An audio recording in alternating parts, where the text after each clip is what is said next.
Hello, नमस्कार दोस्तों। जो हम पढ़ रहे थे कैबिनेट मिशन 1946, उसमें हमने दो पार्ट कर लिए थे। फर्स्ट पार्ट और सेकंड पार्ट हमने किया। आज हमारा थर्ड पार्ट चला, क्योंकि काफी जो कैबिनेट मिशन 1946 है वो काफी लॉन्ग है, काफी लंबा है।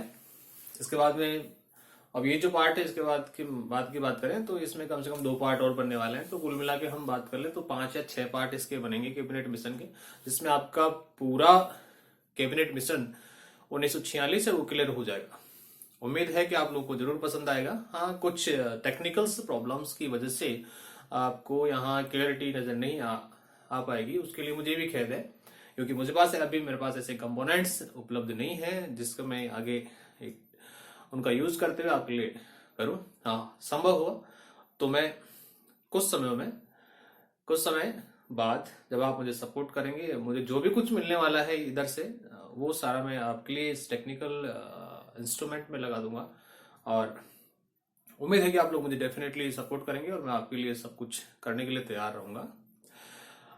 हमारा जो टॉपिक वो कैबिनेट मिशन 1946 है जो हमने पढ़ा है। आज हम इसी कैबिनेट मिशन 1946 के अंतर्गत जो संविधान सभा गठित की गई थी उसके लिए जो समितियां बनाई गई, वह संविधान सभा में कौन कौन सी कितनी समितियां होंगी उनके बारे में पढ़ेंगे। तो मैं थोड़ा सा बता दूं आपको कि संविधान सभा की जो समितियां थी वो 17 समितियां बनाई गई थी। वो मैंने पीछे इसमें राइट डाउन कर रखी हैं कि 17 समितियां कौन कौन सी हैं, और उनके जो प्रेसिडेंट थे, मीन्स अध्यक्ष, स्पीकर, वो कौन कौन थे, उनकी हम बात करेंगे। इसके अलावा कुछ थोड़ा सा हम प्रारूप समिति के बारे में देखेंगे, जो मैंने मेरे लेफ्ट साइड में लिख रखा है। तो चलिए हम चलते हैं सबसे पहले इन समितियों के बारे में जानकारी करने के लिए। तो हम चलिए आए देखते हैं। समितियां जो हैं वो है, पहली जो समिति सबसे all over first of all जो है वो है प्रारूप समिति। प्रारूप समिति के जो अध्यक्ष हैं वो किन्हें बनाया गया? Doctor B.R. अम्बेडकर को बनाया गया। अब इन्हें क्यों बनाया गया तो मैं आपको थोड़ा सा इसमें बता दूं कि ये हमारे उस समय संविधान सभा में सबसे एजुकेटेड पर्सन थे, और इनके पास डिग्री ऑफ लॉ, मतलब कहें कि विश्व की लगभग सभी डिग्रियां इनके पास उपलब्ध थी। साथ में उनको नॉलेज बहुत कुछ था। ये एक आधुनिक और प्राचीन जो चीजें होती हैं उनमें कॉम्प्रोमाइज जैसी चीजें वालों पर इनका फोकस था। किस प्रकार से हम अपने देश को आगे ले जा सकते हैं, किस प्रकार से हमारे देश में कौन कौन से राइट्स होने चाहिए, कौन कौन से इंक्लूड किए जाने चाहिए, फंडामेंटल्स कौन कौन से मिलने चाहिए, संविधान में ऐसी कौन कौन सी चीजें इंक्लूड की जानी चाहिए कि जो आने वाले समय में और जो हमारा वर्तमान समय चल रहा है उस समय का, उसमें हम क्या क्या सुधार कर सकते हैं। इसलिए प्रारूप समिति जो थी, ठीक है ना, ड्राफ्ट कमेटी थी, जो उसका अध्यक्ष किसको बनाया गया? Doctor B.R. अम्बेडकर को बताया गया। फिर आगे हैं दो समितियां हैं, संघ शक्ति और संघ संविधान। संघ शक्ति और संघ संविधान, इसमें हमारा जो भारत है वो संघ शक्ति के रूप में जाना जाता है। संघ शक्ति में मतलब जो केंद्रीय शक्ति है, उस केंद्रीय शक्ति के पास क्या क्या होंगे, और जो संघीय संविधान है उस संघीय संविधान में क्या क्या चीजें शामिल की जाएंगी। इन दोनों समितियों के जो अध्यक्ष थे वो किन्हें बनाया गया? पंडित जवाहरलाल नेहरू को बनाया गया, जो कि हमारे देश के प्रथम क्या थे? प्रधानमंत्री भी थे। आगे हम चले, आगे तो देखिए नीचे दे रखा है प्रांतीय संविधान। जो प्रांतीय संविधान और मौलिक अधिकार जैसे दो समितियां हैं, प्रांतीय संविधान और मौलिक अधिकार जैसी समितियां हैं, उनका जो अध्यक्ष है वो किन्हें बनाया गया? सरदार वल्लभ भाई पटेल को बनाया गया, मोटो भाई को बनाया गया। इनको इसका बनाने का सबसे बड़ा कारण ये था, देखो जो सरदार वल्लभ भाई पटेल थे, उनको इसका बनाने का सबसे बड़ा कारण ये था क्योंकि इन्होंने जो बिखरा हुआ राष्ट्र था उसमें एक महत्वपूर्ण भूमिका निभाई थी। जो हमारी रियासतें बिखरी हुई थी उनको एकीकरण करने में महत्वपूर्ण भूमिका निभाई थी। इसलिए प्रांतीय जो संविधान था, प्रांतों के लिए क्या करना है, लोगों को कौन से फंडामेंटल्स देने, कौन से राइट्स देने हैं, उनकी समितियां, उनका कार्यभार किसको दिया गया था? सरदार वल्लभ भाई पटेल को दिया। लेकिन जो सारा डिसीजन लेना था अंत में, जो प्रारूप संविधान का जो एस्टिमेट करना था, बनाना था, वो सारा किसके पास था? B.R. अम्बेडकर के पास था। आगे चले, झंडा समिति है। झंडा समिति जो है उनका जो अध्यक्ष था वो कौन था? J.B. कृपलानी थे। ठीक है। कार्य संचालन, मतलब जो संविधान सभा है उसका कार्य का संचालन है, कार्य संचालन समिति, उसका मतलब कार्य किस प्रकार से होगा, किस प्रकार से किया जाएगा, उसका कार्यभार, उसका अध्यक्ष किसे बनाया गया? S. वर्धा को बनाया गया। S. वर्धा को बनाया गया। इसमें ऐसे ऐसे बहुत सारे क्वेश्चंस पुट अप किए जाते हैं हमारे आईएएस, आईपीएस, यूपीएससी के एग्जाम कर लें, एसएससी की बात कर लें, आरएएस की बात कर लें, या हमारे आरपीएससी की बात कर लें, यूपीएससी की बात कर लें, मतलब जितने भी ऑल ओवर हमारे कंट्रीज में जितने भी कंपटीशन एग्जामिनेशन होती हैं, उन सभी में कहीं ना कहीं हमारा संविधान इंक्लूड होता है। उसमें से बहुत सारे क्वेश्चंस पुट अप किए जाते हैं। आगे देखिए, कार्य संचालन की जो समिति थी उसका अध्यक्ष किसको बनाया गया था? एस वर्धा को बनाया गया था। संचालन समिति थी 8वें नंबर की, उसमें डॉक्टर राजेंद्र प्रसाद को बनाया गया।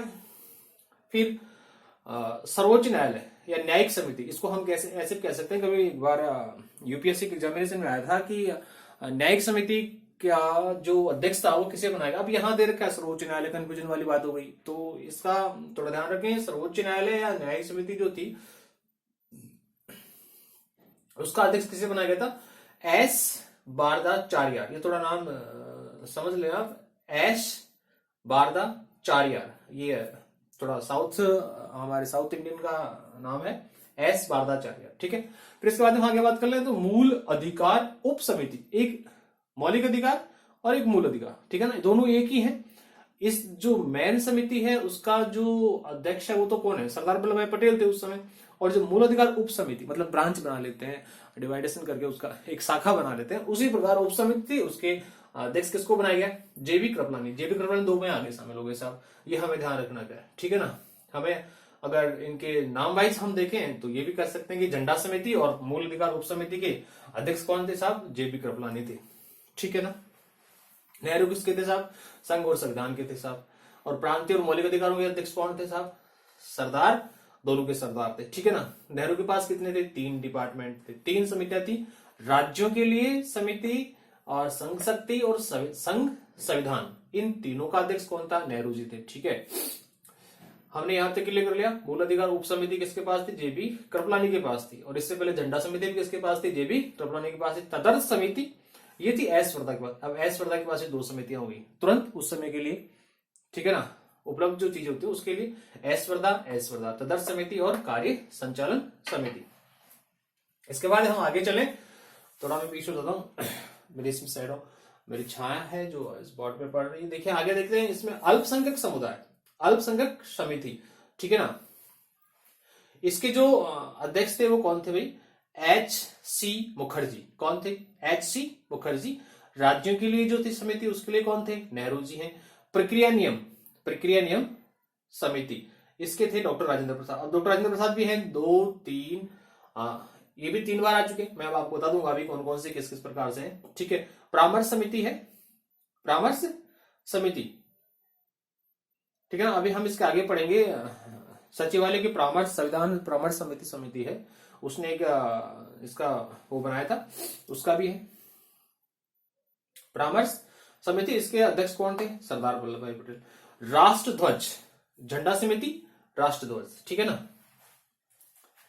राष्ट्र ध्वज तदर्थ समिति किसकी थी? डॉक्टर राजेंद्र प्रसाद के पास थी, इसके अध्यक्ष ये थे। और अंत में जो है वो है संविधान सभा के कार्यों की समिति। संविधान सभा के कार्यों की समिति आपको 2 दिख नहीं रहोगे, आई थिंक दिखने में तो अच्छी बात है।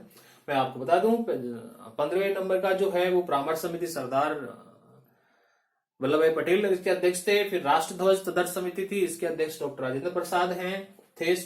और जो संविधान सभा के कार्यों की समिति, अंतिम समिति जो थी 17वें नंबर की, उसके थे जीवी मावलनकर, ठीक है। ये 17 समितियां हमारे संविधान सभा में बनी हुई थी और इनके सहयोग से हमारे संविधान का निर्माण किया गया था, ठीक है। आगे चलें, सबसे पहले हम देखते हैं प्रारूप समिति का, क्योंकि सबसे बड़ा जो मेन रोल था इसी समिति का था, ठीक है। सारा काम इसी के द्वारा किया गया। अब हम बात कर ले, इस प्रारूप समिति का जो गठन है 29 अगस्त 1947 को किया गया। कब किया गया? 29 अगस्त 1947 को किया गया। इसमें टोटल नंबर ऑफ कैंडिडेट थे, टोटल नंबर ऑफ मेंबर्स थे, वो कितने थे? 7 थे। कितने थे? 7 थे। इसमें हम नाम काउंट कर लें एक बार। B R Ambedkar, K M Munshi, Mohammad Saadulla, B L Mitter, Alladi Krishna Swami Iyer, N Gopal Swami Ayyangar और डीपी खेतान, ठीक है। कौन? डीपी खेतान। अब थोड़ा मैं यहाँ चेंज करना चाहूंगा कि बी एल मित्तर, ये जो बीएल मित्तर है, ये बीएल मित्तर है, ये कुछ समय के लिए थे। बीएल मित्तर कुछ ही समय के लिए बने थे इसके सदस्य। इनके बाद में किसको बना दिया गया था? एम माधवराव को बना दिया गया था, ठीक है। क्लियर यहां तक? एक इसमें लास्ट में है डीपी खेतान, इसको भी हम थोड़ा देख लें। डीपी खेतान कि 1948 में क्या हो गई थी, डेथ हो गई थी। तो इसके बाद उनकी जगह कौन बन गई भाई, टीटी कृष्णामाचारी। कौन बन गए, टीटी कृष्णामाचारी इसके अध्यक्ष बन गए। अब थोड़ा हम और देख लें थोड़ा सा इसका। प्रारूप समिति जो है उसकी पहली बैठक कब हुई, 30 अगस्त 1947 को उसकी पहली बैठक आयोजित की गई। अब पहली बैठक आयोजित की गई तो उसके सामने देखिए क्या होता है, सचिवालय की प्रारूप परामर्श शाखा, सचिवालय की परामर्श शाखा ने पहला प्रारूप तैयार किया। जो सचिवालय था हमारे उस समय, उसकी जो परामर्श शाखा थी उसने पहला प्रारूप तैयार किया। किसका किया प्रारूप तैयार, संविधान का, ठीक है ना। इस पर बात की गई, इस पर चर्चा की गई, किसमें, प्रारूप समिति में। मैंने पहले आपको बता दिया था कि जो प्रारूप समिति है वो सबसे इंपॉर्टेंट है और इसी का सबसे बड़ा योगदान रहा है। प्रारूप तैयार किया किसके द्वारा, परामर्श शाखा के द्वारा। इस पर चर्चा की गई, कितना समय लगा, 141 दिन का समय लगा इस पर चर्चा करने के लिए। मतलब ये बैठक 30 अगस्त 1947 को हुई, वो इसी के लिए की गई। 141 दिन तक इस पर विचार विमर्श किया गया और फिर इस प्रारूप समिति के द्वारा संशोधित संविधान कब दिया गया, 21 फरवरी 1948 को। कब दिया गया, 21 फरवरी 1948 को इसका संशोधित संविधान दिया गया। यह संशोधित संविधान किसके सामने रखा गया, सचिवालय के सामने रखा गया, संविधान सभा के सामने रखा गया। वहां इस पर देखा गया, वहां रिजेक्शन भी आए। फिर अंत में डॉक्टर बी.आर. अम्बेडकर ने इस संविधान को दोबारा से देखा और इसको अंतिम प्रारूप प्रस्तुत किया। इसका क्या किया, अंतिम प्रारूप प्रस्तुत किया। कब किया गया, 4 नवंबर 1948 को। कब किया गया, 4 नवंबर 1948 को अंतिम प्रारूप प्रस्तुत किया गया। किसके द्वारा, डॉक्टर बी.आर.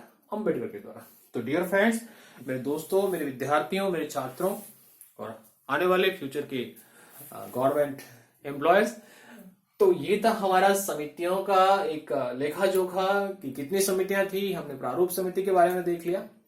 आई होप आपको बहुत अच्छे से समझ में आया होगा, और नहीं भी आया तो कोई बात नहीं, कमेंट बॉक्स के माध्यम से मुझे बताएं कि आपको क्या समझ में नहीं आ रहा और कहाँ आपको मिस्टेक हो रही है। तो मैं आपको वहां तक सेटिस्फाई करने की कोशिश करूंगा।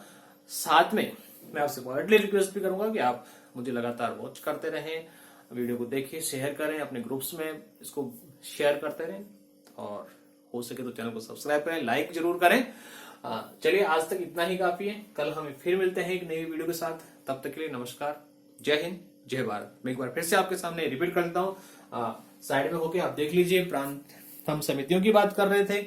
समितियों में हमने कैबिनेट मिशन 1946 के 3rd पार्ट हम आज पढ़ रहे हैं। इसमें समितियां जो है वो है, देखिए, प्रारूप समिति डॉक्टर बी.आर. अम्बेडकर, संघ समिति नेहरू, संघ संविधान नेहरू, प्रांतीय संविधान सरदार वल्लभ भाई पटेल, मौलिक अधिकार सरदार चड्डा समिति जे.बी. कृपलानी, कार्य संचालन एस वर्धा, संचालन राजेंद्र प्रसाद, सर्वोच्च न्यायालय एस भारदाचार्य, मूल अधिकार उप समिति जे.बी. कृपलानी, तदर्थ समिति एस वर्धा, अल्पसंख्यक एच.सी. मुखर्जी, राज्यों के लिए समिति नेहरू, प्रक्रिया नियम राजेंद्र प्रसाद, परामर्श समिति सरदार वल्लभ भाई पटेल, राष्ट्रध्वज तदर्थ डॉक्टर राजेंद्र प्रसाद और संविधान सभा के कार्यों की समिति जी.वी. मावलंकर।